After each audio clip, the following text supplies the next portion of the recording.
Shalom Obracha, qu'Akadosh Baruch Hu protège, vous donne la santé et la joie. Combien j'étais ému lorsque j'ai lu une très belle histoire.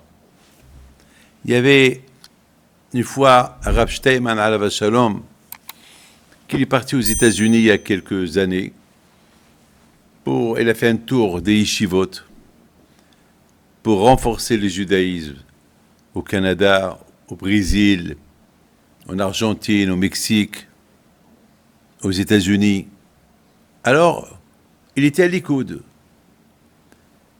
Et il était chez le Rosh Yeshiva de Likoud, Rav Malkiel Kotler, le petit-fils de Rabbi Aaron Kotler. Et voilà, Rav Steinman alav Shalom, il marche un peu dans la maison, il voit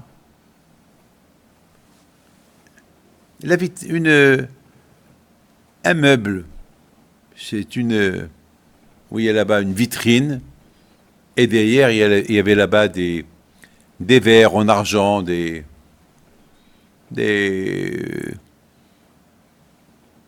chandelles, etc., de l'argenterie. Et parmi toutes ces belles choses-là, il y avait une paire de chaussures très vieille, sale, déchirée. Il s'est étonné. Il demande à Rav Kotler, il lui dit, je ne comprends pas. Qu'est-ce qui fait cette paire de chaussures à l'intérieur de ces beautés, des jolis verres en argent, l'argenterie, c'est quoi? C'est quoi? Tu devais les mettre à la poubelle, c'est quoi ça? Ils avaient l'air au moins 100 ans, quoi.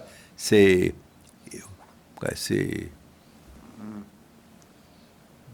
Il y a un secret dans cette paire de chaussures.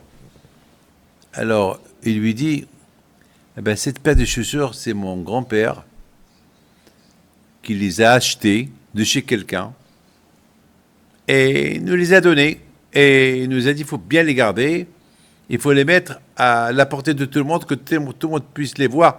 Comme ça, chacun pose la question, c'est quoi ces chaussures-là? Alors, il lui dit, ces chaussures-là, ils appartenaient à un enfant que sa mère, elle a voulu l'envoyer à la yeshiva, en Russie. Et puis, bien sûr, la yeshiva,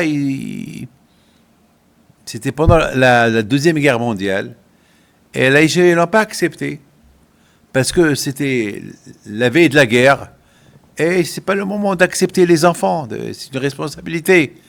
Donc, ils ont dit à la mère, on s'excuse, on ne peut pas accepter ton fils, parce qu'on est en pleine guerre, les Allemands, ils sont en train d'occuper des terrains et occuper des pays, on ne sait pas, on ne veut pas prendre... Alors la mère, elle dit à son fils, mon fils, toi, tu ne peux pas rester chez moi. Guerre ou pas guerre, toi, tu dois aller à la yeshiva. Alors il dit à sa mère, maman, je voudrais bien, est-ce qu'il y a un train? Comment je vais aller? Et en plus, voilà, il vient de te dire, il ne veut pas m'accepter. Non, il faut que tu vas. Elle a écrit une lettre, prends avec toi cette lettre-là. Et comment je vais aller? Tu vas à pied. Tu vas à pied. Alors l'enfant, il exécute les ordres de sa mère. 4 jours de voyage, à pied, en pleine guerre. Il arrive chez le Rosh Yeshiva. Il arrive à la ville. La ville était déserte. La moitié des garçons sont déjà partis. Et lorsque le Rosh Yeshiva, le directeur de la Yeshiva, il le voit, qui es-tu? Ma mère, elle m'a dit, j'ai rien à faire à la maison, guerre ou pas guerre, ma place, elle est chez vous. Il le regarde. Et comment tu es venu? Je suis venu à pied. 4 jours de marche. Tu as mangé? Difficilement. Tu as dormi? Dans la rue. Le Rosh Yeshiva, il le regarde. Il l'embrasse.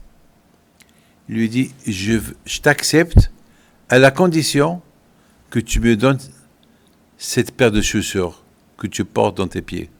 Tu me les donnes.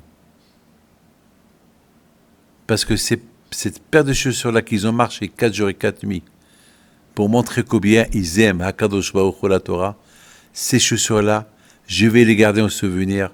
Je les donnerai à mes enfants, qui les gardent en souvenir pour qu'ils sachent l'amour de la Torah que toi tu avais. Et qui c'est ce garçon-là? Eh ben, c'était Rav Shach, alav shalom, qui plus tard est devenu l'un des plus grands tzadikim de la génération. Et ce matin, je suis parti présenter les condoléances à son petit-fils, pour la perte de quelqu'un qui a quitté ce monde, de la famille de Rav Shach. Alors Rav Kotler, il dit à Rav Steinman, voilà l'histoire de ces chaussures-là. Mon arrière-grand-père, il les a reçus de ce Rosh Yeshiva-là. Il lui a dit, voilà, je te les donne à la condition que tu les mets dans une verrière, tu les mets à l'argenterie, tu les exposes à la portée de tout le monde pour que chacun y sache combien des gens, ils ont donné leur vie, ils ont risqué leur vie pour la Torah. C'est une belle histoire. Mes amis, que le zichut de Rav Shach et tous les tzadikim qui aiment la Torah soient avec vous. Amen. N'oubliez pas la Hilula de Rabbi Pinto bientôt, si Dieu veut. Que Dieu vous protège. Amen.